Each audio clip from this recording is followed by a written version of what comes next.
नमस्कार दोस्तों, स्वागत है आपका सिविल सर्विसेज में डीसी में। आज से हम करंट अफेयर्स की एनालिसिस का एक नया सेक्शन स्टार्ट कर रहे हैं, जिसमें देश और दुनिया की जितनी भी इम्पोर्टेंट न्यूज़ हैं उन सब का एनालिसिस करेंगे, जो हर तरह से आपके हर एक कॉम्पिटिटिव एग्जामिनेशन के लिए इम्पोर्टेंट होगा, स्पेशली यूपीएससी और स्टेट सिविल सर्विसेज जैसे यूपीपीसीएस। ठीक है, आज के इस वीडियो में हम बात करेंगे वॉल्केनिज्म के बारे में। ठीक है, तो आप सभी लोगों को पता है कि वॉल्केनिज्म क्या होता है। बेसिकली क्या है वॉल्केनिज्म, मतलब ज्वालामुखी क्या है। गर्म मैग्मा जब धरती की सतह से बाहर निकलता है लावा के फॉर्म में, तो हम उसे बोलते हैं ज्वालामुखी। तो ज्वालामुखी जब फटता है तो क्या होता है, बहुत सारी चीज़ें उसमें से बाहर आती हैं, जैसे डस्ट हो गया, स्मोक हो गया, और इसके साथ साथ जो और भी मटेरियल्स बाहर आते हैं उसे हम बोलते हैं पायरोक्लास्टिक मटेरियल। ठीक है, तो ज्वालामुखी का फटना एक कॉमन प्रोसेस है, फटते ही रहते हैं।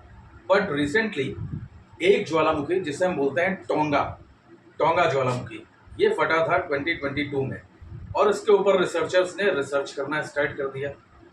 अब क्या ऐसी खास बात थी इस पर्टिकुलर वोल्केनिक इरप्शन में कि इसके ऊपर रिसर्च होना स्टार्ट हो गया। ठीक है, तो रिसर्च होने जैसी इसमें कोई खास बात तो रही होगी। ठीक है, सबसे पहले मैं आपको इस फोटो में दिखाता हूँ। आप देखिए कि ये जो टोंगा ज्वालामुखी है ये है कहाँ पे और ये फटा कैसे। ठीक है, ये आप अभी वीडियो में देखिए, आपके स्क्रीन पे नज़र आएगा। ये जो आप एरिया देख रहे हैं ये पैसिफिक ओशन वाला एरिया है, मतलब जो ऑस्ट्रेलिया और न्यूजीलैंड के ऊपर वाला हिस्सा है, या इनडायरेक्टली अगर हम बोलें तो ये पैसिफिक रिंग ऑफ फायर वाला एरिया है। ठीक है, तो स्क्रीन के ऊपर जो आपने देखा उसमें आप देखें, ध्यान से देखिएगा, इसमें नज़र आ रहा है कि एक ज्वालामुखी नीचे से आ रहा है, पानी के नीचे से आ रहा है। मतलब ये एक अंडर वाटर ब्लास्ट हुआ है, मतलब समुद्र तल के नीचे से ज्वालामुखी विस्फोट हुआ है, अंडर वाटर ब्लास्ट हुआ है।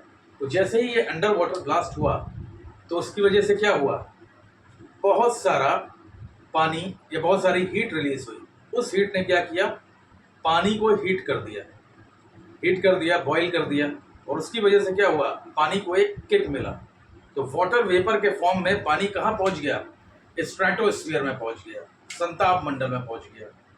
अब आप सबने ज्योग्राफी पढ़ रखी है और आप लोगों को ये पहले से पता है कि संताप मंडल में वाटर वेपर तो होता नहीं है, जलवाष्प तो होती नहीं है, बट अब है।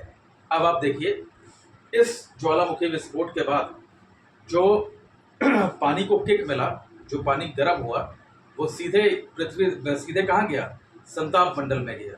तो संताप मंडल क्या मतलब, पृथ्वी से सतह से लगभग 12 से 15 किलोमीटर ऊपर चला गया। ठीक है, और पानी कितना था, कितना पानी गया, ओलंपिक्स में जो स्विमिंग पूल्स होते हैं वो 60,000 स्विमिंग पूल्स के बराबर जितना पानी होता है वो सीधे संताप मंडल में चला गया।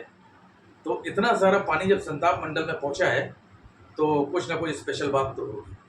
ठीक है, क्योंकि स्ट्रेटोस्फीयर में पहले भी कभी पानी नहीं गया है, क्योंकि आप सबको पता है स्ट्रेटोस्फीयर में कोई वेदर कंडीशंस होती ही नहीं है, बट इस बार होंगी। ठीक है, तो बचा हुआ पानी का क्या हुआ, तो बचा हुआ पानी बारिश के फॉर्म में नीचे गिर गया, बट जो पानी स्ट्रेटोस्फीयर में पहुंच गया वही रिसर्च का कारण बन गया, इस रिसर्च का कारण वही बन गया। ठीक है, तो अब इसके ऊपर क्या हुआ, जैसे ही ये स्ट्रेटोस्फीयर में पहुंचा, रिसर्चर्स की आंख, मतलब रिसर्चर्स ने इसके ऊपर रिसर्च करना स्टार्ट कर दिया, और वहां पे एक स्टडी ने अपनी हेडलाइंस पे छापा, Tonga volcano could cause unusual weather for the rest of the decade. मतलब आने वाले अगले 10 सालों में ये क्लाइमेट को या वेदर पैटर्न को इफेक्ट करेगा। ठीक है, तो भाई अगर ये एक ज्वालामुखी है तो इसकी कुछ ना कुछ स्पेशलिटी होगी। मतलब ये आने वाले ज्वालामुखी तो एक्चुअली कॉमनली फटते ही रहते हैं, बट इसमें ये स्पेशल बात है। स्पेशल बात क्या है कि जो इसका पानी है वो कहाँ पहुंच गया है, संताप मंडल में पहुंच गया है, और संताप मंडल में पहुंचने की वजह से ही ये ऑब्जेक्ट ऑफ रिसर्च बन गया है। और इसीलिए ये स्टडी ने, ये डाउन टू अर्थ मैगजीन है, उन्होंने अपने उसमें छापा है कि Tonga volcano could cause unusual weather for the rest of the decade. मतलब 2022 में आया है, तो मतलब 2030 या 32 तक जो है वेदर पैटर्न्स में ये चेंजेस लाता रहेगा। अब यहाँ देखिए कुछ इंपॉर्टेंट बातें हैं। जैसे पहली चीज़ क्या हुआ कि जब ज्वालामुखी फटा तो उसमें क्या हुआ, सल्फर डाइऑक्साइड बाहर निकला, वाटर वेपर बाहर निकला। सल्फर डाइऑक्साइड और वाटर वेपर ये दोनों ही कहाँ पहुँच गया, स्ट्रेटोस्फीयर में पहुँच गया, मतलब संताप मंडल में। तो अब आप यहाँ पे एक चीज़ देखिए, जो वाटर वेपर है वो जब स्ट्रेटोस्फीयर में पहुँचा तो स्ट्रेटोस्फीयर में आपको कौन सी लेयर पाई जाती है, ओजोन पाई जाती है वहाँ पे।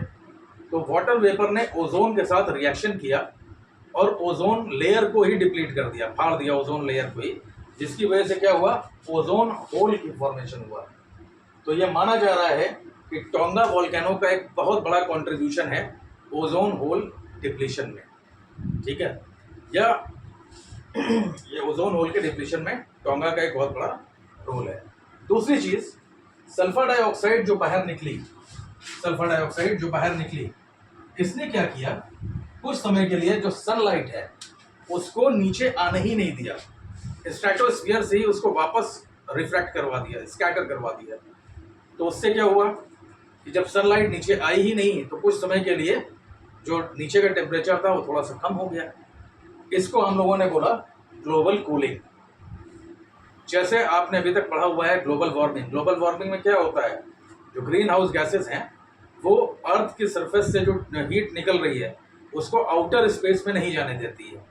तो जब ये सल्फर डाइऑक्साइड ऊपर आ गए, इनके एरोसोल्स जो ऊपर आ गए, उसने क्या किया, जो सनलाइट ऊपर से आ रही थी उसको स्कैटर करना स्टार्ट कर दिया। और स्कैटरिंग की वजह से क्या हुआ कि वो सनलाइट नीचे आ ही नहीं पाई, तो कुछ समय के लिए सरफेस का टेम्परेचर जो है थोड़ा सा कम हो गया। इसी को कहा गया ग्लोबल कूलिंग। बट ये कोई बहुत अच्छी बात नहीं है, ठीक है, ये कोई बहुत अच्छी बात नहीं है। और तीसरी चीज़ आप देखें कि जो वाटर वेपर है, जो वाटर वेपर है ये खुद में एक ग्रीन हाउस गैस है, जो खुद में एक ग्रीन हाउस गैस है। तो ये जाहिर सी बात है ग्लोबल वार्मिंग को बढ़ाता ही है, ठीक है। तो ये टोंगा से रिलेटेड कुछ चीज़ें थी जो मतलब ये ऑब्जेक्ट ऑफ रिसर्च क्यों बन गया, ठीक है। अब इसके साथ आपको ये जानना चाहिए कि टोंगा है कहाँ पे। तो आप देखिए, मैं मैप आपको दिखा रहा हूँ, इसमें देखिए ऑस्ट्रेलिया है, न्यूजीलैंड है, और इसके ऊपर थोड़ा सा इसके पैरेलल ही समझ लीजिए, ये आपको दिखाई पड़ेगा टोंगा, और यहाँ पे है आपका ओंगा टोंगा, ठीक है। यही वो ज्वालामुखी है जो फटा है। ये बेसिकली 15 जनवरी 2022 को इरप्शन हुआ था इसका। और इसके बारे में जो सबसे पहले किसी ने छापा था तो वो एक जर्नल था जिसका नाम था ऑफ क्लाइमेट। और इन्होंने ये प्रेडिक्ट किया है कि आने वाले समय में जो समर्स होंगी वो ज़्यादा वेटर होंगी, मतलब आने वाले समर्स में नमी की जो संख्या है, जो क्वांटिटी है, वो बहुत ज़्यादा होगी, ठीक है। अब आपको टोंगा की सारी इस कहानी, पूरी स्टोरी समझ में आ गई होगी कि टोंगा से रिलेटेड चीज़ें क्या हैं। और दूसरी चीज़ क्या है कि इसकी लोकेशन क्या है, ये आपने ऑलरेडी देखा है कि ऑस्ट्रेलिया और न्यूजीलैंड के parallel Pacific ring of fire में, मतलब पैसिफिक ओशन वाले एरिया में ये पाया जाता है। और पैसिफिक रिंग ऑफ फायर वाला जो एरिया है वहाँ पे ऑलमोस्ट 1350 एक्टिव वॉल्केनोज हैं जो लगातार एक्टिवली इरप्ट होते रहते हैं, ठीक है। अब एक चीज़ यहाँ पे ध्यान रखनी है कि जैसे ही किसी अंडर मतलब समुद्र तल के नीचे जब ज्वालामुखी का विस्फोट होता है तो उससे क्या होता है, उससे एक जो लहरें क्रिएट होती हैं उनकी हाइट बहुत ज़्यादा बढ़ जाती है। और हाइट बढ़ने के साथ साथ तो क्या होता है, कोस्ट की तरफ आती है।